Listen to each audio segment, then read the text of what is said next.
সম্মানিত ভিউয়ার্স, আসসালামু আলাইকুম। সবাই কেমন আছেন? আশা করছি ভালোই আছেন। আজ এই ভিডিওতে আমি আপনাদের একটি লোগো ডিজাইন শেখাবো এবং সেই লোগোটি কিন্তু ইতিপূর্বে আমি একবার তৈরি করেছি। এখানে আপনারা দেখতে পাচ্ছেন ঠিক সেম এরকম একটি লোগো আমি এখন আপনাদের তৈরি করে দেখাবো। তার আগে আপনাদের কাছে আমার ছোট্ট একটি চাওয়া থাকবে, অবশ্যই আমার চ্যানেলটি সাবস্ক্রাইব করে পাশে বেল আইকনটি বাজিয়ে রাখবেন। এতে করে নতুন নতুন ভিডিওর নোটিফিকেশন সবার আগে পেয়ে যাবেন। তাহলে চলুন বিস্তারিত দেখে আসি কিভাবে আপনারা খুব সহজ উপায়ে এই লোগোটি তৈরি করবেন। প্রথম অবস্থায় আমি এই লোগোটিকে সরিয়ে পাশে রেখে দিচ্ছি। রেখে দেওয়ার পরে আমার যে আর্টবোর্ডটি আছে, এই আর্টবোর্ডের ভিতরে আমি একটি সর্বপ্রথম ইলিস্টল নিব। এই এখান থেকে ইলিস্টল এসে শিপ অল্টার ধরে মাউসের লেফট বাটনে ক্লিক করে টেনে একটি ইলিস্টল তৈরি করলাম। এখন খেয়াল করেন ঠিক সেম আরও একটি ইলিস্টল আমি এই পাশেই শিপ অল্টার ধরে মাউসের লেফট বাটনে ক্লিক করে বসালাম। এখন আপনারা একটা জিনিস খেয়াল রাখবেন যে এই পাশাপাশি যে দুইটা ইলিস্টল বসাবেন, আপনারা যদি বেশি গ্যাপ তৈরি করেন দুই বৃত্তের মাঝে বা দুই ইলিস্টলের মাঝে, তাহলে কিন্তু লোগোটা সুন্দর হবে না। পরিমাপ মতো দেওয়ার চেষ্টা করবেন। আমি যেভাবে দিচ্ছি আপনারা খেয়াল করুন, এই অনুপাতে দিলেই হবে। এখন প্রয়োজন হবে আমার একটি রেক্টেঙ্গুলার টুল এই দুই বৃত্তের উপরে। এর জন্য আমি এখন রেক্টেঙ্গুলারে চলে আসলাম।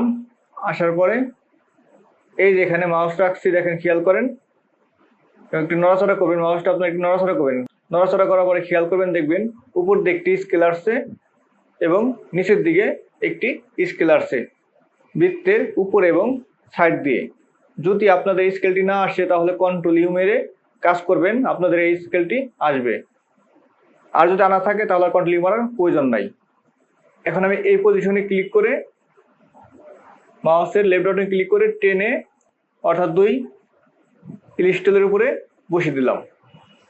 দেওয়ার পরে আপনি এই সিলেকশন টুল ধরে খেয়াল করেন, এই যে এখানে একটি পয়েন্ট আছে, এখানে একটি পয়েন্ট আছে, এখানে একটি পয়েন্ট আছে, এখানে একটি পয়েন্ট আছে, অর্থাৎ এই যে গোল বৃত্তগুলো আছে, যে কোনো একটি ক্লিক করে মাউসের লেফট বাটনে ক্লিক করে ভিতর দিকে মাউসটা টানবেন চাপ দিয়ে ধরে। ধরার পর দেখবেন আপনার এই ইলিপ্সটলের সাথে এই রেক্টেঙ্গুলারের যে চারকানি মাথাটা ছিল সেটা কিন্তু এখানে অ্যাডজাস্ট হয়ে গেছে। এখন আপনার কাজ হচ্ছে এই সিলেকশন টুল ধরে মাউসের লেফট বাটনে ক্লিক করে এই একটা অংশ অর্থাৎ একটা ইলিপ্সটল পেঁচিয়ে কিন্তু অবশ্যই যেন পুরোটা সিলেক্টের ভিতরে আসে। সিলেক্ট করে মাউস ছেড়ে দিবেন। ছেড়ে দেওয়ার পরে এই রোটেটের ভিতরে ক্লিক করবেন। ক্লিক করার পরে এই রোটেট ক্লিক করে মাউসটা একদম ইলিপ্সটলের সেন্টার পয়েন্টে নিয়ে আসবেন। আসার পরে খেয়াল করেন অল্টার ধরে মাউসের লেফট বাটনে একটি ক্লিক করলাম। ক্লিক করার পর এখানে অ্যাঙ্গেল অপশন আসছে, অ্যাঙ্গেল অপশনে আপনি লিখে দিবেন 60 ডিগ্রি। দেওয়ার পরে টিভিতে দেখা যায় কি কাজ হচ্ছে, দেখছেন উপর দিকে উঠে যাচ্ছে, 60 ডিগ্রিতে উঠে যাচ্ছে। যাওয়ার পরে আমি কপি করলাম। কপি করার পরে একটি শেপ কিন্তু এখানে নতুন অ্যাড হলো। এখন এই পাশ থেকে আমাদের এই পাশে ধরতে হবে, তার জন্য এই শেপটাকে সিলেক্ট করে কন্ট্রোল 3 মেরে আমি সরিয়ে নিলাম। পরে আবার নিয়ে আসবো। এরপরে আপনি আবার সিলেকশন টুল ধরে এই পাশে অংশটুকু সিলেক্ট করবেন।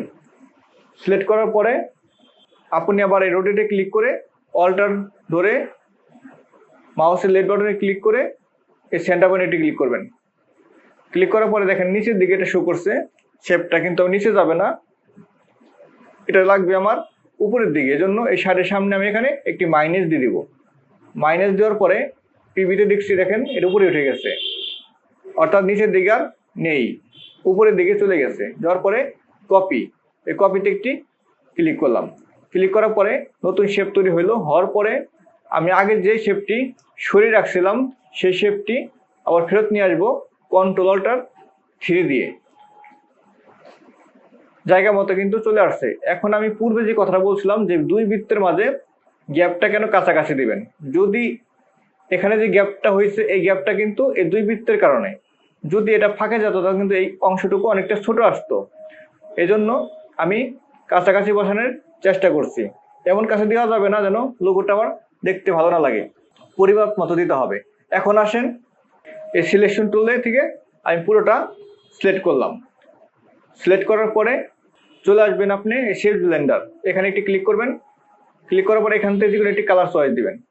কালার চয়েস দেওয়ার পরে এই মাউসটা এই ভিতরের দিকে এনে মাউসের লেফট বাটনে ক্লিক করে এই অংশটুকু পেঁচিয়ে টানবেন। টানার পরে দেখবেন এখানে একটি কালার চলে আসছে। টেনে আমি ছেড়ে দিয়েছি মাউস, তারপরে কালারটা এখানে সেট হয়েছে। হওয়ার পরে নতুন একটি কালার সিলেক্ট করলাম। তারপরে আমি এখান থেকে আবার এই অংশটুকু টেনে এখানে নতুন একটি কালার নিয়ে আসলাম। এরপরে আমি আরেকটি কালার নিচ্ছি এখান থেকে, শেষ ব্লেন্ডারের সাহায্যে কিন্তু কাজগুলো হচ্ছে। এখান থেকে টানলাম, টানার পরে এখানে এটি কালার চলে আসলো। আসার পরে আপনারা খেয়াল করেন, আমি একটু ছোটো করলাম কাজের সুবিধার্থে। এখানে 3টি পার্ট হয়েছে, অর্থাৎ 3টি শেপ তৈরি হয়েছে। হওয়ার পরে 3টি শেপের এখানে স্টক আছে, ভিতরে কিছু ওয়েস্টেজ কাজ আছে, সেগুলো কিন্তু আমি রাখবো না, স্টক ফেলে দিব এবং ভিতরের অংশগুলো আমি ফেলে দিব। তার জন্য প্রথম অবস্থায় এখানে মাউসের লেফট বাটনে ক্লিক করে এই অংশটি ক্লিক করলাম, তার শিফট ধরে এখানে একটি ক্লিক করলাম, এখানে একটি ক্লিক করলাম। তারপরে এই 3টাকে মাউসের লেফট বাটনে ক্লিক করে টেনে সরিয়ে নিলাম পাশে। নেওয়ার পরে এই অংশগুলোকে আমি ডিলিট করে দিচ্ছি, অর্থাৎ এই অংশটুকু ওয়েস্টেজ ছিল, আমি এটাকে ডিলিট করলাম। এখন দেখেন আরও কিছু কাজ ওয়েস্টেজ কিন্তু এখানে রয়ে গেছে। সর্বপ্রথম আমি এই স্টক বাদ দিব, সাইডে স্টক আছে স্টক রাখবো না, স্টক বাদ দিলাম।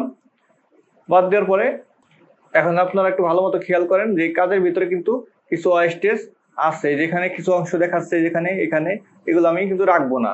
এগুলো ফেলে দেওয়ার জন্য আমাকে অতিরিক্ত কিছু কাজ করতে হবে। তার জন্য আমি একটা সিঙ্গেল ধরছি, ধরার পরে এই যে প্যাথ ফেন্ডার অপশন থেকে এই প্যাথ ফেন্ডার ডিভাইস এখানে ক্লিক করবেন, আর এখানে একটা ক্লিক করবেন। এখানে ক্লিক করার পরে এটা চলে যাবে।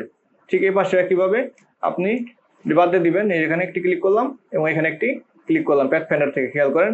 চলে যাওয়ার পরে এখন আপনার কাজ হচ্ছিল এই 3টি পয়েন্টে এখন আমি কালার সেট করব। এই প্রত্যেকটি আলাদা আলাদা পার্ট কিন্তু আছে। আমি প্রথম অবস্থায় যে কোনো একটি অংশ সিলেক্ট করলাম, করার পরে এই যেখানে যে কালারটা আছে গ্রেডিয়েন্স কালারটা, সেটা আমি এখানে নিয়ে আসবো। তার জন্য আই ডবার টুলে ক্লিক করে এখানে ক্লিক করলাম, কালারটা এখানে চলে আসলো। এবং একইভাবে সিলেক্ট করলাম এটা, ক্লিক করার পরে আই ডবার থেকে ক্লিক করলাম, এখানে কালার চলে আসলো। এবং এখানে ক্লিক করে আই ডবারের সাহায্যে এখানে আমি কালার নিয়ে আসলাম। আসার পরে খেয়াল করেন এখানে এই পাশাপাশি মিলে গেছে। এর জন্য আমি এটা সিলেক্ট করে এই গ্রেডিয়েন্ট অপশন থেকে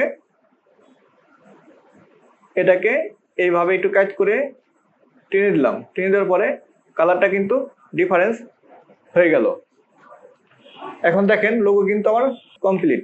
আমার এই ভিডিওটি যদি আপনাদের ভালো লেগে থাকে তাহলে অবশ্যই লাইক কমেন্ট শেয়ার করতে ভুলবেন না। আপনার একটি লাইক, একটি কমেন্ট, একটি শেয়ার আমাকে আপনাদের জন্য আরো নতুন ভিডিও বানাতে উৎসাহ যোগাবে। ধন্যবাদ, ভালো থাকবেন। আবার আসবো আপনাদের জন্য নতুন একটি ভিডিও নিয়ে।